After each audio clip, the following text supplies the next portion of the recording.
Assalamualaikum warahmatullahi wabarakatuh.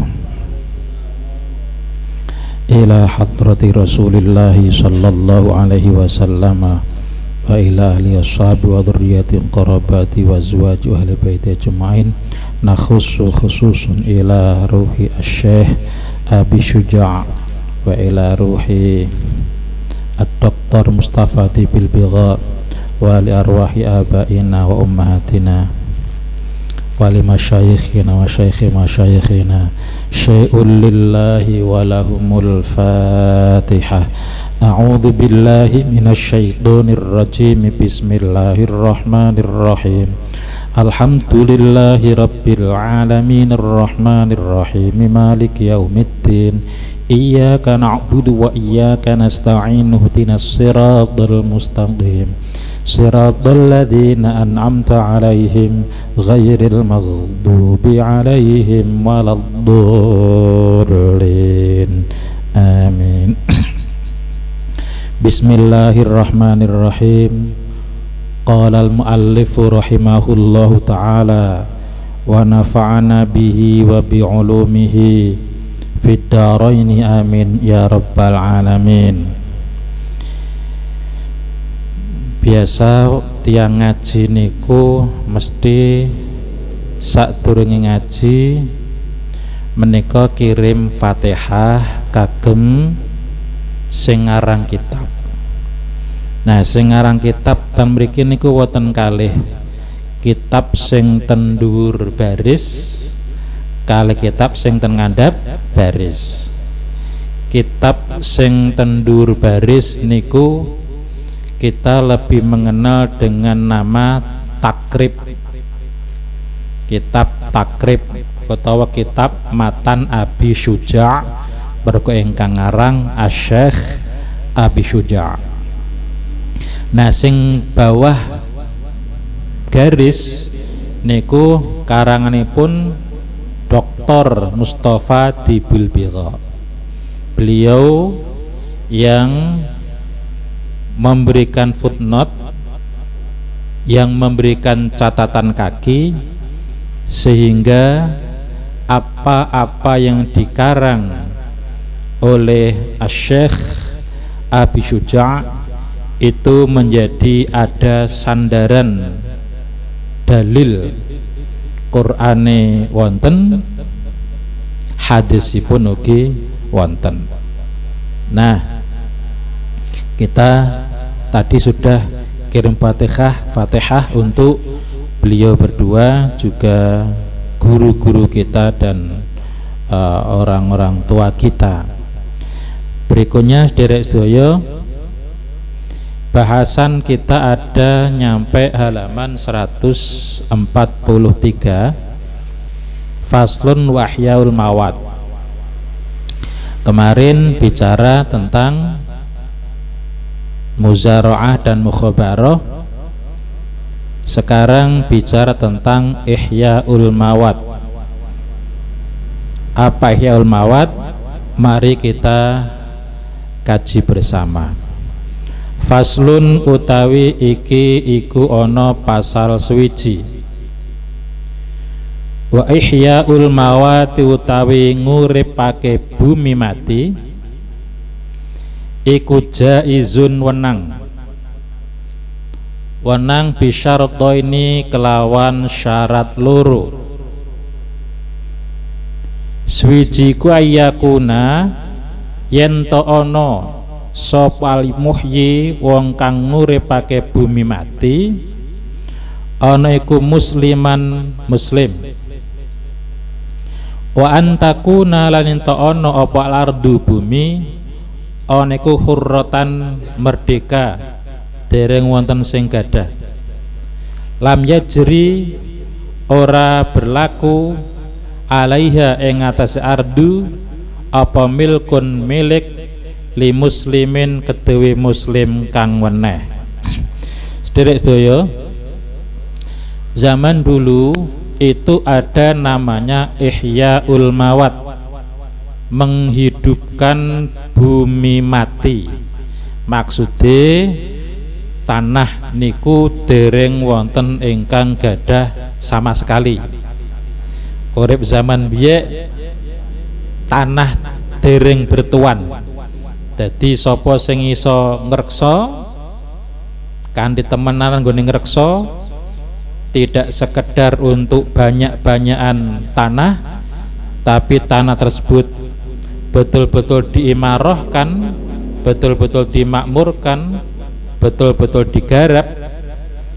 Bahkan salah satu fungsi manusia di bumi itu adalah untuk memakmurkan bumi. Inni ja'ilun fil ardi khalifah, dikongkon ngurip-ngurip bumi. Ketika ayat ini turun disampaikan kepada para malaikat protes. Protesipun pripun? Loh ya Allah, kalimatin niku ten Quran pripun? Wa yasfikud dima, nek menungso senengane suka wa yufsiduna fil ard wa yasfikuna dima, membuat kerusakan di muka bumi. Wa nahnu nusabbihu bihamdika wa nuqaddisu lak, sedangkan kami para malaikat itu senantiasa mentasbihkan namamu, mensucikan namamu. Kami tidak pernah berbuat dosa, tetapi kenapa amanah memakmurkan bumi itu jenengan berikan kepada manusia? Apa jawab Allah? Inni a'lamu ma la ta'lamun. Sesungguhnya aku lebih tahu terhadap apa-apa yang tidak kalian ketahui. Oke, manusia suka bikin kerusakan di bumi. Oke, manusia suka menumpahkan pertumpahan darah. Itu sisi lain kekurangan manusia. Tapi sisi lain kelebihan manusia, aku ingin makmurkan bumi. Bumi ini dikelola dengan sebaik-baiknya. Orang yang paling tepat, makhlukku yang paling tepat mengelola bumi, dia adalah manusia. Cobi bayangke nek pamane iki diserahke kepada malaikat. Malaikat ora butuh mangan, ora butuh ngombe, ora butuh nggawe omah. Kira-kira nek malaikat gak butuh mangan apa butuh nandur pari ngono. Nandur kurma, nandur napa malih ya woh-wohan apa wae, tidak perlu, karena malaikat adalah la aklala syurba wala naumalahum. Malaikat niku mboten dahar, mboten ngunjuk, bahkan mboten tidur, tidak membutuhkan tempat tinggal, ora perlu gawe omah sing piye-piye, tidak perlu sama sekali. Kalau malaikat tidak butuh mangan, gak butuh ngunjuk, gak butuh tempat tinggal, kira-kira bumi iki digarap apa ya malah gung lewang-lewung, malah jadi hutan belantara tanpa ada kemakmuran sama sekali. Allah tidak menginginkan demikian, sehingga oleh karena itu meskipun ada kelemahan pada diri manusia, manusia suka bikin kerusakan di muka bumi. Bahkan kabar yang mencengangkan, pasca pandemi ada kabar yang betul-betul lebih dahsyat dari pandemi. Napa niku? Pemanasan global. Iki bumi semakin panas sehingga kutub niku esnya pada mencair, mbuh engko dadine piye. Nah, ini sedang jadi bahan kajian, bahan renungan yang luar biasa oleh para pakar, yang mengakibatkan kalau enggak segera diatasi justru lebih dahsyat daripada napa niki corona. Derek sedaya, kembali ke pembahasan kita. Ihyaul mawat jaizun bisyarataini, menghidupkan bumi yang mati itu diperbolehkan dengan dua syarat. Bumi yang belum bertuan Yo ngene umumnya ngene sih. Menghidupkan bumi mati, menghidupkan bumi sing ora duweni kuwi mau syaratnya ada dua.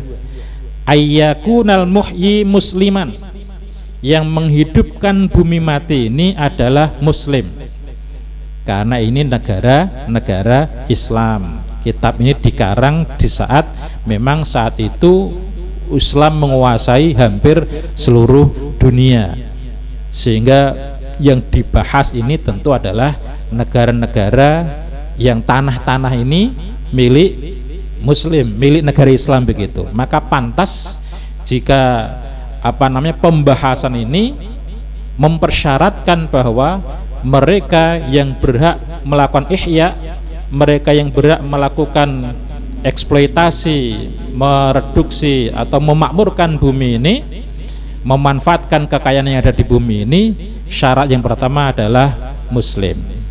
Nek gak muslim maka tidak sah. Kalau tidak muslim berarti tidak sah. Itu syarat yang pertama. Syarat yang kedua, ardu tersebut harus hurratan, lam yajri alaiha milkun li muslimin. Syarat yang kedua, setelah orang yang menghidupkan bumi ini adalah muslim, maka syarat yang kedua adalah bumi yang dihidupkan tersebut adalah memang masih hurrah, masih merdeka, masih bebas, belum ada yang memakmurkan sebelumnya, belum ada wong muslim lain yang memakmurkan daerah tersebut, yang memakmurkan bumi tersebut, tanah tersebut. Kalau sudah ada, biasanya nanti di belakang disyaratkan ada wis dipatoki, bukan sekedar patok tapi ning kono bener-bener diimarahkan, bener-bener dimakmurkan, bener-bener digarap. Nah, orang guru dipatok tok, nanti ada ketentuan ketika ternyata hanya dipatok seperti apa, nanti wong akan patoki semua gitu. Orang garap malah patoki tok itu. Maklum zaman itu memang demikian adanya, tidak ada yang memiliki dan tidak pernah ada terjadi sengketa yang berkepanjangan seperti sekarang ini, karena masih banyak tanah yang gung lewang-lewung tanpa pemilik. Bahkan di tempat kita yang sudah ada pemiliknya saja, ketika itu ketika kita masih kecil, kita ndelok Malangsari itu gelagah, kanan kiri gelagah. Mbah Ubed itu sering cerita kali Allah, kowe iki mosok lairane kono kuwi. Aku to angger kombugen arep sekolah. Beliau di sekolah di Pemuda itu SMA 6 apa 4 itu, sing pemuda niku noleh tak mriki niku wedi noleh niku saking gelagah tok gung lewang-lewang saiki Papua tas ngaten, Papua tas ngaten. Nggih. Seperti itu karena memang saking luas tanah yang justru malah Islam menganjurkan untuk dimakmurkan, tentu dengan cara yang bertanggung jawab. Itu sekarang ini kita khawatir keadaan mereka yang mengeksploitasi bumi ini kurang bertanggung jawab ya. Hutan ditebangi syaratnya janjane kudune nebangi iku kudu nandur, sehingga ada kesinambungan, tapi malah ditinggalkan begitu saja dan lain-lain. Ini salah satu contoh Ihyaul Mawat. Sebetulnya banyak ya penyebab kita bisa memiliki sesuatu selain Ihyaul Mawat. Nah niku memiliki tanah dengan cara napa menika dua syarat tadi. Ana sing kita memiliki dengan cara ihrazul mubahat, karena kita melakukannya di alam bebas yang memang diperbolehkan. Contoh kita mancing ning laut itu kan, itu ihrazul mubahat. Siapa pemiliknya? Ya pemiliknya yang mancing gitu kan. Asal ora mancing ning tambahi wong. Gimana kalau mancing tambahi wong? Ya itu salah itu. Aziz nek golek manuk sing ning kono dilindungi secara hukum hukum negara itu larangan, tapi sebetulnya memiliki itu masih boleh, cuma dilarang ngono wae. Nah terus piye Kang Yus? Yo kalau dengan apa namanya bisa menyampaikan pemerintah untuk apa istilahnya itu dibudidayakan, nah itu malah baik, sehingga intinya pemerintah jangan sampai menjadi langka dan kemudian punah. Ada yang memang tidak bisa dipelihara itu sehingga dilarang untuk memiliki, itu larangan negara. Sebetulnya boleh cuma dilarang, boleh ning dilarang. Pada karo ngene lho, Jumat wis krungu adzan Jumat kok malah lagi tuku sampo gek dol tinuku, padahal dia berkewajiban mengerjakan Jumatan. Itu jual belinya sah tapi dilarang. Lah seperti itu, jual beli hewan yang kemudian memang dinyatakan negara sebagai hewan yang merupakan apa jenenge ini dilindungi, itu sah, tapi risiko nek konangan iso dicekel. Itu ihrazul mubahat. Kemudian ada jalur al-uqud karena akad. Itu seperti jual beli. Kita memiliki kitab dari mana? Dari kita beli. Nah, kemudian yang penjual dapat uang itu dari menjual. Itu karena akad. Ada yang diperoleh karena at-tawallud minal mamluk. At-tawallud minal mamluk, karena beranak pinak dari yang kita miliki. Contoh, Mbah Kaji Nardi biasanya di wedhus. Wedhusnya meteng, atau mali malah duwe sapi. Nah, sapine meteng. Lah ketika nglairke babaran metu anake, siapa pemilik anak sapi atau anak kambing ini?